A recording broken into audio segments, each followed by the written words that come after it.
Bismillahirrahmanirrahim. Assalamu alaikum everyone. Welcome to my channel English with Shaile. In this video we are going to start a new chapter. Chapter number 4 World Stories. So इस chapter में हम दुनिया की stories कहानियाँ पढ़ेंगे. There is a different pictures on the page जिसमें आप देख रहे हैं कि कोई एक person जो है वो बैठ के स्टूडेंट्स को जो है वो स्टोरी सुना रहा है और एक पिक्चर में आप देखते हैं बच्चे बैठ के बुक के ऊपर से स्टोरी पढ़ रहे हैं. There is a talk time on the page. First question is what is your favorite story? So आप अपने स्टूडेंट से पूछना कि उनकी फेवरेट स्टोरी कौन सी है. Is there someone in your family who tells you story? फिर आपने स्टूडेंट से पूछना है कि क्या उनकी फैमिली में कोई ऐसा है जो कि उनको स्टोरी सुनाता हो. Now move to the next page. How bear lost his tail. रीछ ने अपनी दुम कैसे खोई. bear का मतलब होता है रीछ, lost का मतलब होता है गुम हो जाना and tail का मतलब होता है दुम. So this is a story. There is a glossary on the page. Fluffiest. Fluffiest the softest. तो ऐसी चीज जो कि बहुत ज्यादा सॉफ्ट और नरम हो उसे हम फ्लफी कहते हैं. Swish. Quickly sway from side to side. So जब आप किसी भी चीज को side to side horizontally या vertically ऊपर नीचे आगे पीछे करते हैं so that is called swishing. Now start reading the story. रीछ की दुम कैसे खो गई. Long ago when the world was new, fox and bear were the best friends. बहुत पहले जब दुनिया नई नई बनी थी तो लोमड़ी और रीछ बहुत अच्छे दोस्त थे. Bear had the longest fluffiest tail you could imagine. रीछ की दुम बहुत ही लंबी, नरम और घनी थी. He would swish it this way and that. वो अपनी दुम को कभी इधर और कभी उधर लहराता था. इस पेज पे आप बियर और फॉक्स को देख सकते हैं. All the animals loved bear and his tail. जंगल के सब जानवर रीछ और उसकी खूबसूरत दुम को बहुत पसंद करते थे. The animals spent their days playing together. सब जानवर मिलकर खेलते थे. The forest was warm and there was lots of food to eat. तो उस टाइम जंगल का जो वेदर था वो गर्म था और खाने के लिए बहुत सी चीजें मौजूद थी सब जानवरों के लिए. But then the first winter came. फिर उस जंगल में पहली बार विंटर का सीजन आया. Snow covered everything और स्नो ने सारी जगह जो है वो कवर कर ली. There was frost on the berries and ice covered the lake. So उस विंटर के सीजन में हर तरफ बर्फ ही बर्फ थी. बेरीज के दरख्त पे भी बहुत ज्यादा बर्फ जम गई थी और जो झील थी उस पर भी बर्फ की एक मोटी तह बन गई थी. Fox and bear couldn't find anything to eat. इस वजह से फॉक्स और बियर दोनों को कोई चीज खाने के लिए नहीं मिल रही थी. Soon they were very hungry और बहुत जल्द उन्हें बहुत ज्यादा भूख लगने लगी. Fox decided to play a trick on bear. So तो इस तरह लोमड़ी ने रीछ के साथ एक चाल चलने का फैसला किया. One day he was walking by the lake when he saw otter come out of a hole in ice. तो एक दिन वो झील के किनारे जा रही थी कि इसने देखा कि एक दरियाई ओटर बर्फ में एक सुराख से बाहर निकला है. ओटर एक समंदर में रहने वाला जानवर होता है. A hole in the ice, how clever, thought Fox. Then he saw that otter had a fish in his mouth. Very clever, thought Fox. लोमड़ी ने सोचा वाह बर्फ में सुराख बनाना तो बड़ी होशियारी है. फिर इसने देखा कि ओटर के मुंह में एक मछली थी. लोमड़ी ने दिल में कहा यह तो वाकई बहुत होशियार है. Otter smiled to see his friend and put his fish down but fox grabbed the fish in his sharp teeth and ran off with it. Otter अपने दोस्त लोमड़ी को देखकर खुश हुआ और उसने मछली जमीन पर रख दी. लेकिन लोमड़ी ने फौरन अपने तेज दांतों से मछली उठाई और भाग गई. Now move to the next page. Part A. Read and respond. Why were fox and bear so hungry?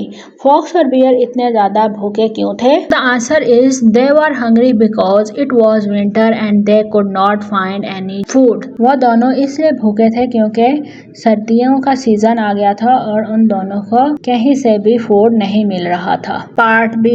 When is the story set? Now a long time ago yesterday. So the correct option is a long time ago. Where is the story set? Story कहाँ पे हुई? China, North America, Caribbean. So the right option is North America. Question number 3. Which animal did Fox see with a fish in its mouth? तो Fox ने कौन से जानवर को देखा था जिसके मुंह में फिश थी? So that is otter. There is a learning tip on the page. Think about what you have read about Fox so far. फिर आपने स्टूडेंट से कहना है कि उन्होंने अभी तक फॉक्स के बारे में क्या पढ़ा है, उसके बारे में थोड़ा सा डिस्कशन करें। पार्ट से what do you think, what sort of character do you think fox is, what do you think fox will do next, tell a partner. आपको क्या लगता है कि फॉक्स का कैसा कैरेक्टर है स्टोरी में और वो इस स्टोरी में आगे क्या करेगी। So fox is clever but tricky. Fox का जो कैरेक्टर है वो एक क्लेवर कैरेक्टर है और ट्रिकी कैरेक्टर है और वो आगे क्या करेगी। So she will play a trick, वो आगे कोई एक नई चाल चलेगी। Now move to the next page. The fish was delicious, fox had nearly finished eating it when bear came along. मछली बहुत मजेदार थी, लोमड़ी अभी इससे तकरीबन खत्म ही कर चुकी थी कि रीच वहां आ गया। Hello bear said fox, you have just missed lunch. So लोमड़ी ने हेलो बियर कहा, तुम दोपहर का खाना खाने से रह गए। लोमड़ी ने रीच को कहा, how did you catch a fish said bear. सो रीच ने पूछा कि तुमने ये मछली कैसे पकड़ी। It was easy, I will show you, ये बहुत ही आसान है, आओ मैं तुम्हें बताती हूँ सेड फॉक्स। फॉक्स ने कहा विथ हिज नाइसिएस्ट स्माइल, अपनी बहुत ही खूबसूरत मुस्कुराहट के साथ उसने रीच से बात कही। I made a hole in the ice and put my tail in, मैंने बर्फ में एक सुराख बनाया और उस सुराख में अपनी दुम डाली। The fish nibbled on my tail and I pulled out my tail with the fish on it. Here is the glossary, word is nibbled, took little bites. Nibbled का मतलब होता है छोटे छोटे बाइट्स लेना, छोटे छोटे नवाले लेना। सो मछलियां मेरी दुम को कुतरने लगी, फिर मैंने दुम बाहर खींची तो मछलियां इसके साथ चिमटी हुई थी। Your tail is so long, you'll catch even more fish than I did. फिर जो लोमड़ी है वो रीच से कहती है कि तुम्हारी टेल तो मुझसे भी ज्यादा लंबी है, तो अगर तुम अपनी टेल बर्फ में सुराख करके डालोगे तो तुम्हारी टेल के साथ मेरे से ज्यादा मछलियां आएंगी और तुम मजे के साथ खाओगे। Fox made a hole in the ice and help bear to put his tail into the freezing water. तो फिर चालाक लोमड़ी ने बर्फ में एक सुनाख बनाया और रीछ की दुम को ठंडे पानी में डालने में इसकी मदद की। Now stay there and don't move, I will hide behind this tree and tell you when your tail is covered in fish, then we will have a feast, said fox। फिर चालाक लोमड़ी ने रीछ से कहा, अब बिल्कुल चुपचाप बैठे रहना और हिलना मत, मैं इस दरख्त के पीछे छुप जाती हूँ, जब तुम्हारी दुम पर बहुत सी मछलियाँ लग जाएंगी तो मैं तुम्हें आवाज दूंगा, फिर हम खूब दावत करेंगे। But he didn't hide behind the tree. He went back home and laughed. फिर वो चालाक फोक्स जो है वो अपने घर चला जाता है और रीछ के ऊपर बहुत ज्यादा हंसने लगता है। Bear sat as still as he could, dreaming of the fish he was going to catch. Soon his tail started to tingle. What is the meaning of tingle? There is a glossary on the side of this page. Tingle, a feeling like little sparks. टिंगल का मतलब होता है जब आपको थोड़ी थोड़ी सी sparks चोटियाँ काटने लगे या फिर थोड़ा सा आपको टिंगल होना शुरू हो जाए, that is called tingle. Horror, great fear और डिस्गस्ट। हॉरर का मतलब होता है बहुत ज़्यादा डर। But he waited for fox to call him. रीछ बिल्कुल खामोश बैठा रहा और सोचता रहा कि वो कितनी सारी मछलियाँ पकड़ेगा। कुछ देर बाद इसकी दुम में झंझनाहट होने लगी, लेकिन वो लोमड़ी की आवाज का इंतजार करता रहा। थोड़ी देर बाद झंझनाहट और बढ़ गई। His tail tingled more and Bear imagined it covered in juicy fish. At last Bear could stand it no longer and leapt up. Leapt up का मतलब होता है ऊपर की तरफ उठना। But oh, his tail had frozen in the water. It had snapped off completely. Bear looked at his tail with horror. रीछ ने सोचा कि इसकी दुम पर बहुत सारी रसीली मछलियां लगी हुई हैं। आखिरकार वो मजीद इंतजार न कर सका और जोर से उठ खड़ा हुआ, लेकिन हाय, इसकी दुम तो बर्फ में जम चुकी थी। जैसे ही इसने जोर लगाया और इसकी दुम टूटकर अलग हो गई। फॉक्स, ही क्राइड, सो वो जोर से चिल्लाया। लोमड़ी, he looked behind the tree, फिर रीछ ने दरख्त के पीछे जाके देखा। When he saw that fox was not there he knew that it had been a trick. जब उसने देखा कि लोमड़ी दरख्त के पीछे नहीं है तो वो जान गया कि लोमड़ी ने उसके साथ ये ट्रिक प्ले की है। सिंस दैट डे, उस दिन के बाद, bear has never had a tail, bear रीछ की दुम कभी वापस नहीं आई। But he has learn to catch fish with his paws, लेकिन उसने अपने पंजों से मछलियां पकड़ना सीख लिया। सो यहाँ पे स्टोरी में हम देखते हैं कि एक लोमड़ी जो है वो बियर के दोस्त होती है, लेकिन लास्ट पे फॉक्स जो है वो बियर के साथ ट्रिक प्ले कर देती है. So fox is always a clever animal. Now move to the next page, read and respond. What sort of character is bear? Tell a partner. Bear का कैसा कैरेक्टर दिखाया गया है स्टोरी में? So the character of the bear is kind and trusting. Write down 2 adjective to describe bear. 2 adjective आपने लिखना है bear को describe करने के लिए. Kind, trusting, mean and silly. So the correct options are kind and trusting. Part B. What sort of a character is fox? Fox का character कैसा है? So the fox character is mean and silly. Write down an adjective to describe fox. So यहाँ से अब आपने fox के character के जो एडजेक्टिव्स हैं वो चूज करने हैं. Kind, trusting, mean and silly. So the correct options are mean and silly. Part C. What do you think? What did fox do to beer?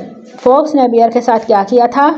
Fox tricked bear into putting his tail in the ice. Fox ने bear के साथ trick use की थी. Talk with the partner about why fox tricked bear. Fox ने bear के साथ क्यों trick play की? Fox tricked bear because he wanted to play a trick and laugh at him. And also fox is jealous of the beautiful tail of the bear. Now move to the next page, part A. Read the following words from How Bear Lost His Tail. So ये word आपने read out करने हैं. You would thought out trouble mouth. What 2 letters do they have in them? O and U. Copy the words and underline the common 2 letter in each word. So here it is. There is a language tip on the side of this page. The letter group O U can be pronounced in the different ways. O U जो है different ways में pronounce किया जाता है hard word में. For example, it can sound like OR, double O, U and O, W, or U, U and O. Say the word aloud to hear the different sound. In words को loud read out करके O, U के different sounds को आप सुन सकते हैं. Part B. Find words in the story that have the letter O, W pronounced in the different ways. So here the words snow, show. Write the words down. Underline the letter O, W in each word. So here it is. Say the word aloud. Tell a partner how the letters O, W are said in each word. So this is a classroom based activity. Part D. Read these sentences out loud. I have got a new dress. I want the apple in the basket. A and the are not read with force in speech that is connected. This is called the weak form of these words. So a और the in words में जो है वो force के साथ read out नहीं किया गया. So this is the weak form of these words. Part 2. Work with your teacher to think of more example where the weak form of these words is used. So this is a classroom based activity. Now move to the next page, part A. Copy the sentences, find the right verbs from the story to complete them. So in sentences को आपने complete करना है. Language tip. Most stories are written in the past tense. बहुत सारी जो stories होती हैं वो past tense में लिखी जाती हैं. Verbs in the past tense often end in ed. ऐसे verb जो होते हैं जो कि past form में end करते हों, so उनके लास्ट पे हमेशा ed का यूज होता है. When a verb end in e, जब भी कोई verb e पे end होगा, वो drop the e, so हम उस word का जो e होगा उसे drop कर देंगे before adding ed को add करने से पहले. so उस word का जो e होगा उसे हम drop out कर देंगे. Snow dash everything.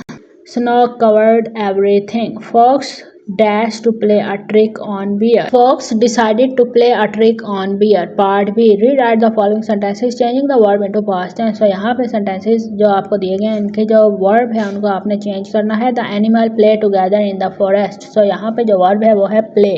So इसको हमने जो है वो past form में change करना है. So the animal played together in the forest. Fox walks by the lake. So here the verb is walks. So we change it in past. Fox walked by the lake. Rate the verb taste, roar, laugh, nibble. Tell a partner what each of them mean. So अब आपने इनके मतलब बताने हैं. Taste का मतलब होता है to find out how food or drink taste. किसी भी चीज का जो जायका होता है उसे हम taste कहते हैं. Roar, to make a loud sound like a lion or bear.